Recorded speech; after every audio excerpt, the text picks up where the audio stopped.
दो लोग पिरामिड में कैद थे। अचानक पिरामिड का आकार बदल गया। जब तेज धूप अंदर आई तो अंदर का दरवाजा धीरे धीरे खुल गया। एक फिरौन के वेश में व्यक्ति बाहर निकला। वह व्यक्ति सूर्य देवता था। कुछ बालक बालिकाओं के साथ धीरे धीरे वह सिंहासन पर बैठ गया। उसी समय दो गार्ड एक गुप्त हथियार भी बाहर ले आए, जिसे देखकर कर्नल वहीं ठिठक गया, क्योंकि यह वह चीज थी जो वह पृथ्वी से लाया था और जो विनाश कर सकती थी।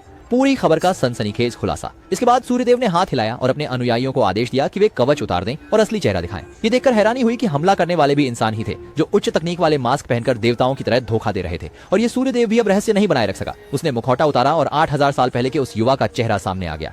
कर्नल सोचा था कि वो राज करने वाले को पकड़ लेगा, लेकिन एक समूह बच्चों ने उन्हें पीछे रोक लिया। ऐसी स्थिति में कर्नल बिल्कुल भी आगे नहीं बढ़ सके और अंततः एक गार्ड द्वारा अचानक हमले का शिकार हो गए। एक डंडा जमीन पर जोर से मारते हुए घिसा। उसके बाद उन्हें पानी की जेल में फेंक दिया गया, जहां उनकी टीम के साथी भी थे।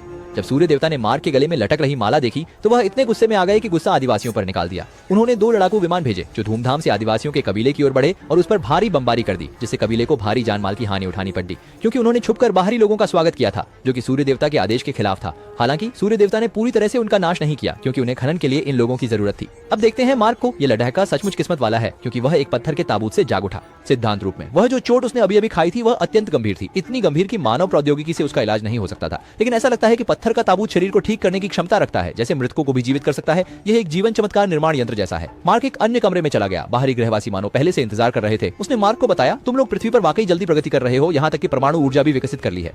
समझ लिया। फिर उसने कहा 10,000 साल पहले उसने खुद मानव सभ्यता का निर्माण किया था, लेकिन उसे यह नहीं पता था कि मनुष्य अपनी जड़ों को भूलकर और विश्वासघात कर देंगे।